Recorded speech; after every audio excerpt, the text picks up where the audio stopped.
In honor of Pesach, I want to share with you two incredible short stories that I feel are so relevant to today's situation. The first was told by the great Rabbi Yosef Soloveitchik.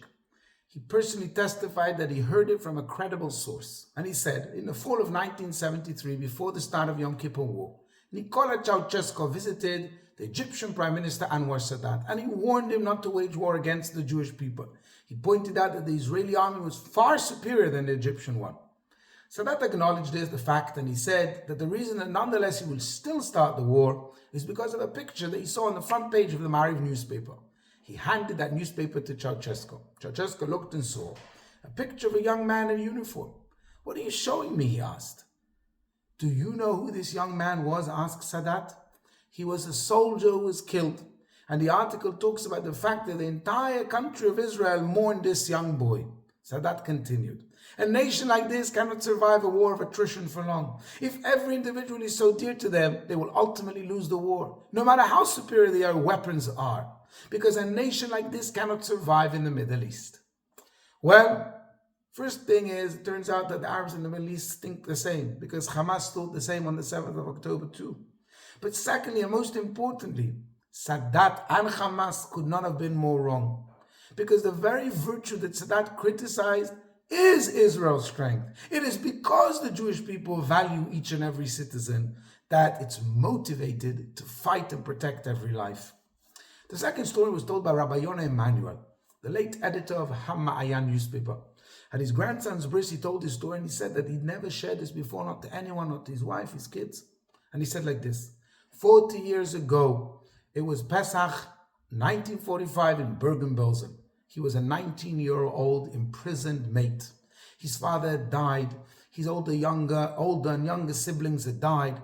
Only his mother was barely clinging to life. She was lying ill in the barracks. And that night, on Pesach night, he sat beside her bed and recited the Haggadah. He didn't know whether she was listening or not, but he continued. And then he came to the bracha of Ga'al Israel, which says the following words. It says like this: just like Hashem redeemed us and our forefathers from Egypt, so too he will bring us to the other holidays and festivals that will come upon us in peace, rejoicing in the rebuilding of the city of Jerusalem and in the service of Hashem.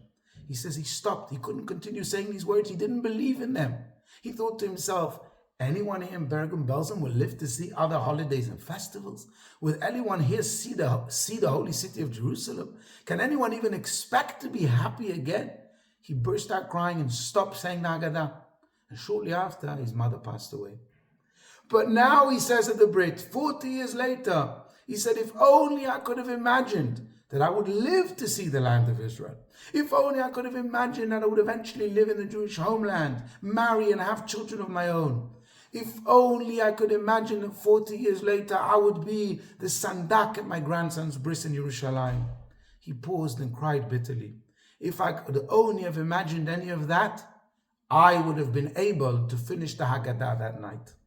And I think this is such an important message for us this Passover, with over 130 of our brothers and sisters languishing in captivity of Hamas, and the world is becoming increasingly more dangerous. We're still in a dark and bitter exile, but we must not stop imagining. Let's not repeat Yonah's mistake in Bergen-Belsen. Let's not allow Sadat and Hamas's assumptions come true. We are a nation united like never before, who treasure and value life like no one else. And therefore we will prevail. We will win. Anyone can count the number of seeds in an apple, said a wise farmer, but no one can count the number of apples in a seed. What he meant is, when you look at an apple seed, you see a black dot, it seems unremarkable, insignificant. But there are powerful sources inside that seed. When you hold an apple seed in the palm of your hand, you're actually holding an apple tree. You're holding an apple orchard, endless orchards. There is so much potential in that little seed. This, I feel, is today the same. There is such a powerful potential for the redemption right now, and we need to unite to bring it to fruition.